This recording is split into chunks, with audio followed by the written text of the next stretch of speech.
everybody. Let's discuss this hot topic.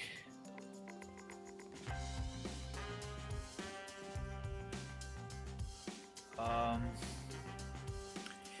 you see here this guy David Wood. You know David Wood. It says you're not allowed to marry your sister or your auntie. Where does it say? David Wood has this video from Muhammad Hijab. This guy who's very loud on the microphone. He's giving you the explanation for the Quran verse, chapter 65, verse 4, which obviously is his totally counter interpretation, which he learns from medieval texts and exegetes from medieval times who have interpreted it in a certain way.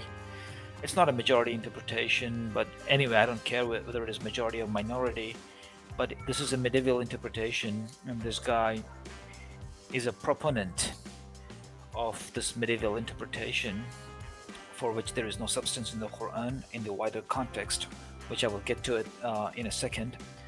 But this guy here makes a show telling that the Quran is somehow advocating a child marriage, which is not the case.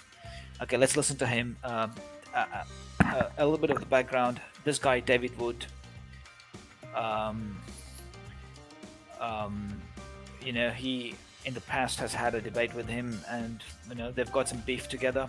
Anyway, David Wood takes this opportunity to transmit such content from Hijab, who thinks he's a scholar or something like that. But I'll invite him to debate with me on this issue if he's really interested and sincere in the deen of Allah, in the religion of God. So I would definitely invite him for a debate, and we'll see the evidence come from the Quran. Now let's listen to what it says. Verse 4. Allah subhanahu wa ta'ala tells us who you can divorce and who you cannot divorce. And then he says, وَاللَّائِ لَمْ يَحِدْنِ وَاللَّائِ لَمْ يَحِدْنِ, and the ones who had never been pubescent before.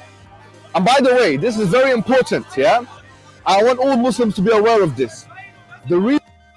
So he obviously interprets that text to be those who have not been pubescent before, right? That's exactly what he said. So let me show you the verse. Let me pull the verse in front of you. Okay, here's the verse. All right. Okay, this is the exact phrase that is pulling out, which says "lam yahid," okay, which it interprets as young girls who have not yet become pubescent, right? That's how he interprets it. But if you remember, he started the conversation saying, it's a divorce verse where God is talking about divorcing women, and then he interprets the verse to be talking about marriage. How can a verse that talks about divorce be interpreted to mean marriage? How? It is a total conflagration of this Quran verse, which is originally talking about divorce. Okay, now look, and let me explain this verse, the Arabic portions of it, so that it becomes crystal clear how the Quran is not advocating child marriage or anything like that. Okay, it's just not this verse. There's other verses in the Quran which come and defend the subject matter of marriage. Marriage in Islam is very much an adult affair, where the woman is matured enough to make sensible decisions for her life. And the Quran is very vocal when it comes to marriage, that it says, do not force your woman into marriage. So the consent of the ladies who are getting married is super important in the Quran. And I don't know how Mo Hijab or Haqiqat Joe, Daniel Haqiqat Joe from the USA, these two blokes, I don't know how they ignore, callously, how they ignore these two premises that the Quran has. Anyway, let's get into the verse. All right. Okay, it's the verse starts off saying, وَاللَّائِ يَئِسْنَ مِنَ الْمَحِيضِ. It says those women who doubt concerning menstruation, their cycles, they are in doubt, around menopause. Women don't really know whether they have had full menopause or they are reeling through it. They are not particularly sure about it. you know so the Quran is talking about such a case, okay, where in that in that time of menopause, women are not really sure whether they have completely stopped menstruations, their natural cycles, their natural monthly cycles, whether they have completely stopped it or they still have it. I mean, it's there's a lingering effect. So they are in that phase where not particularly sure whether they've undergone complete menopause, right? So such a case. So the Quran says, "Wallahi lam ya'isna min al-mahidi." So those women who are uncertain concerning their menstruation, min nisaikum, among your women, inirtabtum. So the Quran lays a premise here. It says, inirtabtum, if they are in doubt, if they are in doubt concerning this, uh, their menstrual cycles, and they're undergoing divorce, in such a case, the Quran says, فَإِدَّتُهُنَّ ثَلَاثَةُ أَشْهُرٍ. If they're unsure, if they're uncertain, then they have to wait for 3 months, 3 months, even though they don't have cycles, because they're not sure about whether their menstruation cycles have stopped. They have to go through a period of 3 months waiting to get divorced. Okay, this is because to make sure that they're not pregnant, they're not carrying a baby in their womb. All right, so 3 months they wait, and if they're clear, um, you know, um, after 3 months, there's no signs of pregnancy, then they can proceed with separation, right? Okay, so that's exactly what it's saying, right? Until here, it's very clear. Until here, what it says. وَاللَّائِ يَئِسْنَ مِنَ الْمَحِيضِ. Those ladies who are uncertain about their menstruation among your women, if they have a doubt, their waiting times is 3 months. وَاللَّائِ لَمْ يَحِدْنَ is the next crucial bit. وَاللَّائِ لَمْ يَحِدْنَ is the next crucial bit, which is interpreted necessarily in the context as compared to those women who have completely stopped menstruations, who don't have a doubt, who are freed from the doubt, like if they're 50 years or whatever it is, or 47 maybe, or whatever it is, I don't know. It depends on women to women, lady to lady, it depends. So once the lady is 100% sure that she is not having any menstruation cycles anymore, for them, they can divorce without having to wait 3 months. That's exactly what the verse means. All right. Okay, and the Quran verse continues, وَأُولَاتُ الْأَحْمَالِ أَجَلَهُنَّ أَن يَضَعْنَ حَمَلَهُنَّ. So it says, but if the lady is pregnant in her womb, her term of waiting is until she delivers her baby.